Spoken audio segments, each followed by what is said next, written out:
Assalamualaikum warahmatullahi wabarakatuh. Alhamdulillahirrabbilalamin. Allahumma sholli ala Muhammad wa ala ali Muhammad. Apa kabar teman-teman semuanya? Bertemu lagi dengan saya di channel Mahkota Hati Official. Seperti biasa ya, bagi teman-teman yang baru aja menemukan channel ini, silahkan dukung channel ini ya. Tentunya dengan menekan tombol subscribe, jangan lupa tekan tombol loncengnya supaya teman-teman mendapatkan notifikasi terbaru dari video ini. Insya Allah di channel ini kita akan bahas tentang masalah hutang. Bagaimana cara melunasi hutang dengan cara Allah, pola melunasi hutang dengan cara Allah. Jadi silakan dukung channel ini, ikuti terus channel ini, insya Allah semoga menjadi motivasi, menjadi inspirasi buat teman-teman semuanya ya. Ya baik teman-teman semuanya, sebelum kita ke materi seperti biasa, yang ingin bergabung di grup Mahkota Hati silakan hubungi nomor WA yang tertera di bawah ini. Di sana kita banyak membahas tentang persoalan hutang, persoalan keberlimpahan, rezeki dan lain sebagainya. Dan insya Allah saya aktif di sana ya. Jadi teman-teman semuanya yang ingin bergabung silakan saja WA, nanti saya akan masukkan ke grupnya. Baik teman-teman semuanya, seperti biasa ya, saya tetap berdoa kepada Allah Subhanahu Wa Taala, semoga teman-teman semuanya dimanapun kalian berada, semoga Allah memberikan kemurahan rezeki, hidup barokah, semua kebaikan dilimpahkan kepada kita semuanya. Dan yang paling penting semoga Allah ampuni semua dosa kita. Jangan lupa bersyukur ya, seperti biasa jangan lupa bersyukur, karena bersyukur itu adalah salah satu syarat untuk menjadi orang yang berlimpah. Kalau kita ingin menjadi orang yang berlimpah, selalulah bersyukur di kondisi apapun. Lagi sedih, lagi susah, lagi senang, lagi banyak utang, lagi kesulitan, pokoknya tetap bersyukur. Latih terus, alhamdulillah ya Allah hidupku berkah, alhamdulillah ya Allah hutangku lunas, alhamdulillah ya Allah hidupku bahagia, aku sehat, alhamdulillah ya Allah hidup rezekiku lancar. Selalu latih itu. Karena insya Allah kalau kita selalu mendawamkan itu, insya Allah percaya deh. Percaya sama saya, kehidupan itu akan benar-benar terjadi pada diri kita. Apa yang kita ucapkan itu akan terjadi pada diri kita. Apalagi kalau kita melakukannya dengan rutin, dengan istiqomah, insya Allah teman-teman semuanya. Ya baik, hari ini kita materi tentang lagi-lagi masalah hutang. Ada yang bertanya ke saya, Pak, gimana sih caranya meluluhkan hati penagih hutang? Soalnya yang nagih hutang ini galak banget orangnya gitu. Kadang-kadang memaki-maki itu nggak pakai perasaan lah, dengan segala yang ada di kebun binatang itu diucapkan. Padahal saya udah jujur, belum ada uang nanti saya bayar, tapi tetap aja dia ngotot tuh. Tetap saja saya dimaki, dihina gitu. Ya, saya akan jawab sesuai pengalaman dan semoga video ini jadi motivasi ya. Silahkan dengarkan, tonton hingga akhir ya.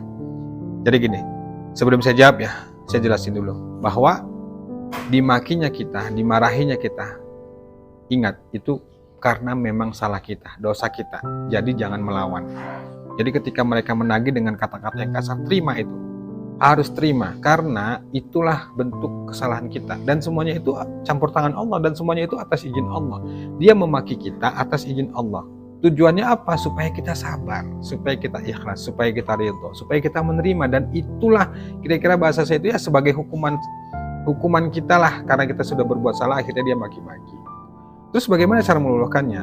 Ya cara meluluhkannya itu sebenarnya kan amalan tuh banyak ya. Kalau saya dulu lebih banyak tuh mengamalin sholawat. Tapi ada juga nih amalan yang dari guru saya juga ya, ngamalin ya latif, ya latif, ya latif, ya latif. Itu kan yang mahal melembutkan.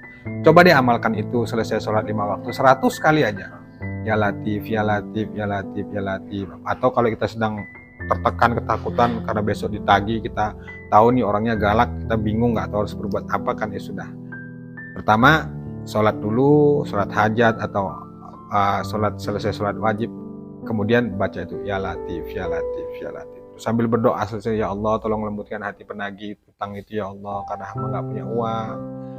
Beliau galak banget ya Allah, tolong bantu hamba, lembutkan hatinya supaya nggak marah-marah. Katakan begitu. Terus amalkan ya latif, ya latif. Habis subuh 100 kali, habis zuhur 100 kali, habis asar 100 kali. Sebenarnya selain dari amalan itu sebenarnya ada. Tapi coba deh, karena ini yang bertanya tentang amalan, bagaimana cara meluluhkan hati penagih hutang yang galak, silakan amalkan tuh. Ya latif, ya latif, ya latif. Terus kerjakan ya, yang maha melembutkan supaya hatinya itu dilembutkan. Setelah amalkan itu, doa ke Allah, minta ke Allah, ya Allah engkau yang menggenggam hati kami, yang menguasai jiwa raga kami, tolong ya Allah lembutkan hati si fulan, sebutkan namanya ya Allah, supaya dia nggak marah-marah karena beliau ini biasanya galak. Pokoknya doa ke Allah, sampaikan begitu. Itu yang kedua. Kemudian yang ketiga begini, yang paling penting. Ketika kita sedang terpuruk nih masalah utang, kita ditekan, kita nggak punya uang, ingat ya, ingat ada Allah. Selalu saya katakan, jangan melawan. Sudah deh, kalau benar-benar kita sudah mentok, nggak bisa berbuat apa-apa lagi, jangan melawan deh. Makin kita cari solusi, makin kita berusaha untuk ngandelin pikiran kita, itu pasti nggak mampu teman-teman semua. Udah deh, pasrahin ke Allah, serahin ke Allah. Terima, sabar, ridho. Itu teman-teman semuanya. Perbaiki terus ibadah, jangan lemah, jangan. Ya memang saya memahami nggak mudah ya. Dan memang ketika kita terpuruk masalah utang itu kan bawaannya malas, takut, cemas gitu ya. Kemudian ya sampai gemetar, saya memaklumi itu ya. Tapi nggak ada cara lain teman-teman semuanya. Kalau nggak ke Allah, kita mau kemana lagi? Kemana lagi kalau nggak ke Allah? Karena hanya Allah yang menguasain segalanya. Allah yang menggenggam segalanya lah. Diri kita, jiwa kita, alam semesta ini semuanya dalam kuasanya Allah, dalam genggamannya Allah. Jadi kalau kita sedang terpuruk, sedang ketakutan, ya larinya ke Allah. Sudah nangis saja sejadi-jadinya itu di sajadah itu, ngadu ke Allah, ya Allah tolong, ya Allah tolong. Karena mau gimana lagi, kita ini lemah, pikiran kita terbatas, kita nggak bisa berbuat apa-apa. Mau maksa gimana pun kalau Allah belum katakan iya, kalau Allah belum izinkan ya nggak bisa. Ya terus selanjutnya apa yang harus kita lakukan? Ya sudah, perbaiki ibadah, berikhtiarlah semaksimal mungkin. Kita bekerja, kemudian seperti biasa ya, mau berdagang, bagi jualan segala macamnya. Kemudian jangan lupakan sholat, terus perbanyak ibadah, baca Quran, sholawat. Hanya itu yang kita bisa. Lebih dari itu kita nggak mampu teman-teman semuanya. Kalau kita terlalu memaksakan pikiran kita nggak mampu. Percaya deh. Jadi perbaiki ibadah, perbaiki diri, perbaiki hati. Kemudian perbaiki kualitas ibadah kita ke Allah, perbaiki hubungan kita ke Allah, semuanya. Karena semua yang terjadi itu karena kesalahan kita, bukan yang lain-lainnya. Jadi datang ke Allah, minta ampun saja ke Allah dulu. Jangan cari yang lainnya, cari aja Allah, cari saja ampunan Allah. Insya Allah nanti pelan-pelan itu akan terbuka jalannya. Dan yang paling penting ini, teman-teman semua itu kadang-kadang kalau mengamalkan sesuatu, ya kadang-kadang bukan teman-teman ya, kadang-kadang saya juga sering berpikir begitu, tapi saya begini, saya ya sudahlah, terserah Allah aja gitu.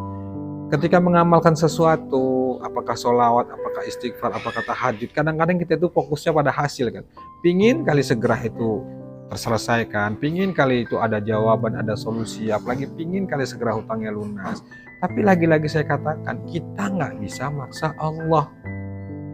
Nggak bisa teman-teman semuanya. Jadi makanya itu teman-teman yang di grup itu kan saya bilang ya, kita nggak bisa maksa Allah. Jangan fokus pada hasil, fokus saja pada proses, nikmatin saja semuanya, ikutin alurnya. Karena kita hanya sebatas itu. Berdoa, kemudian kita bersolawat, mengamalkan amalan yang bisa mengundang pertolongan Allah. Kita hanya sebatas itu. Masalah hasil, masalah terkabulnya kapan, masalah solusi keajaiban itu mutlak haknya Allah. Dan kita nggak bisa ngatur, nggak bisa maksa. Gak bisa maksa teman-teman semuanya, asli gak bisa maksa. Itulah salah satu tanda bukti bahwa kita ini lemah, bahwa kita ini gak berdaya, bahwa kita ini bodoh. Yang kuat itu, yang kuasa itu cuma Allah. Kita ini bodoh, gak bisa berbuat apa-apa.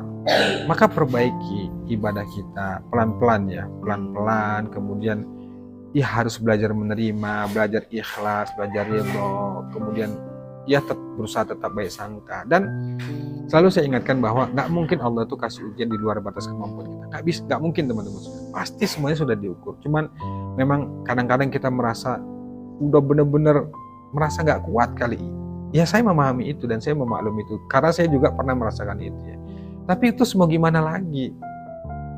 Kemana lagi kita kalau bukan ke Allah? Semuanya yang atur Allah. Jangan sampai gara-gara itu semuanya kita ngambil jalan pintas, mau bunuh diri atau dan lain sebagainya. Jangan teman-teman semuanya. Sudahlah.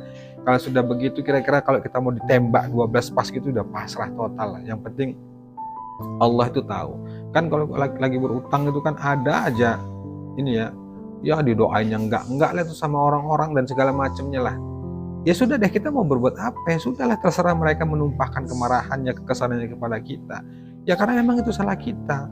Tapi kita tetap kuatkan hati kita ke Allah bahwa Allah itu tahu niat kita. Kita ingin lunasi, kita ingin bayar. Tapi kita kan belum punya uang. Terus ya masih berikhtiar, masih berusaha supaya bisa selesaikan utang itu. Tapi kalau mereka tetap paksa juga, ya kita mau bilang apa? Ya jalan satu-satunya itu ya pasrah total. Pasrah, ikhlas, ridha dengan segala resiko apapun tuh. Tapi insya Allah ketika benar-benar kita datang ke Allah, kuat ke Allah, insya Allah deh. Insya Allah pasti ditolong Allah. Nggak mungkin Allah itu nggak menolong. Karena itu Allah memang maha penolong. Cuman kita harus sabar. Sabar menerima ya ujian itu, hinaan itu, dan lain sebagainya. Oke teman-teman semua, itu aja ya.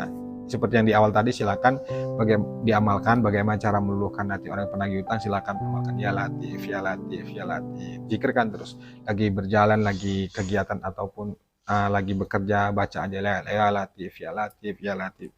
Yang maha melembutkan. Insya Allah kita tetap berdoa ke Allah, semoga Allah lembutkan hatinya saat nagih kita. Itu ya teman-teman semuanya ya. Oke, baik, itu aja. Semoga bermanfaat. Assalamualaikum warahmatullahi wabarakatuh.